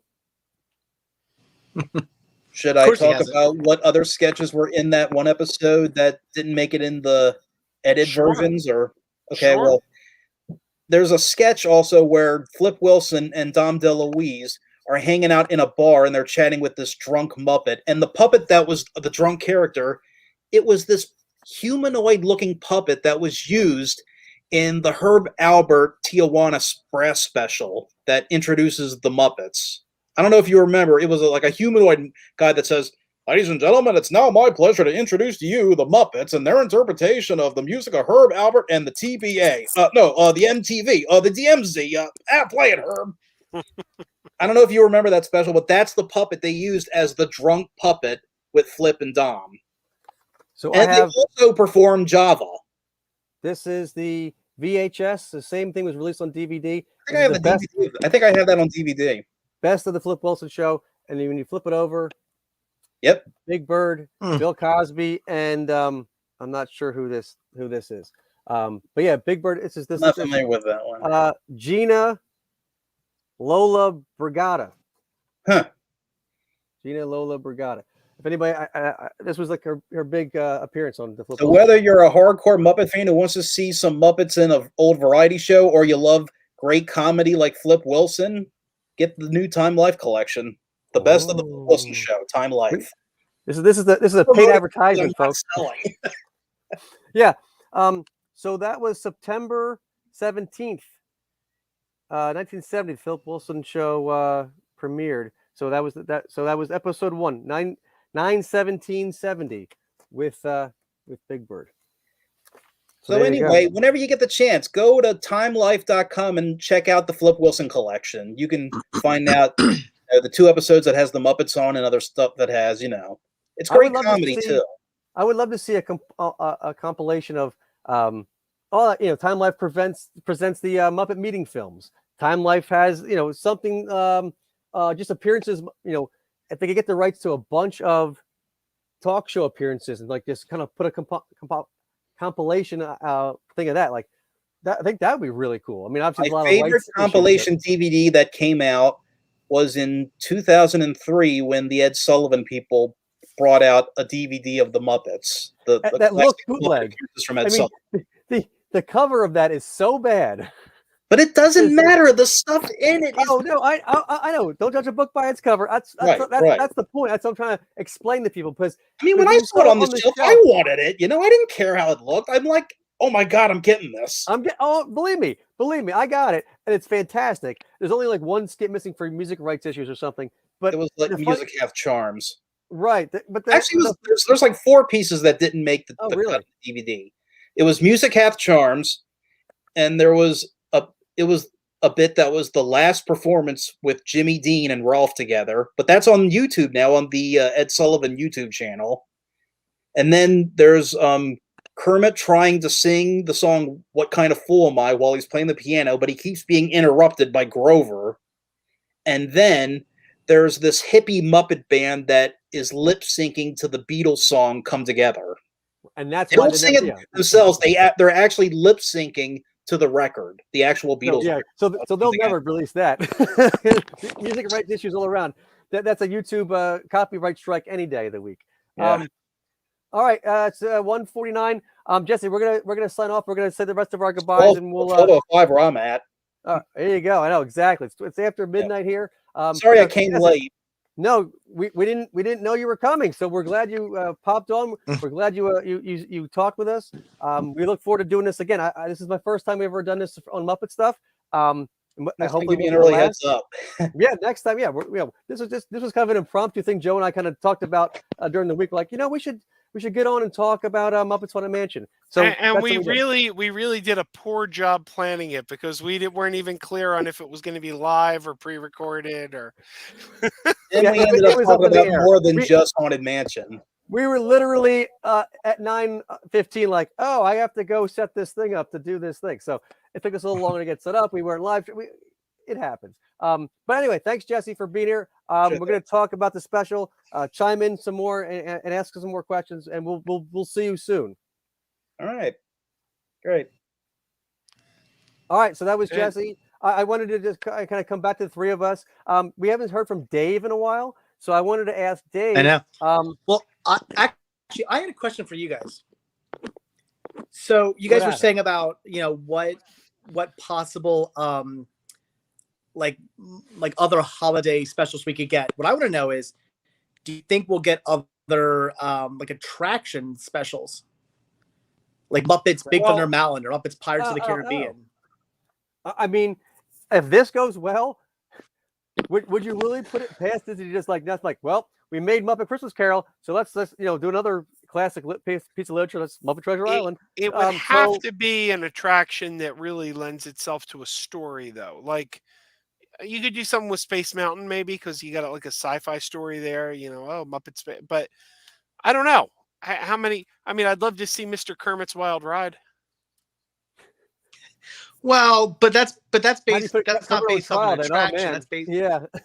I'm talking like original IPs, not attractions based off of movies, because that's Wind in the Willows. So right.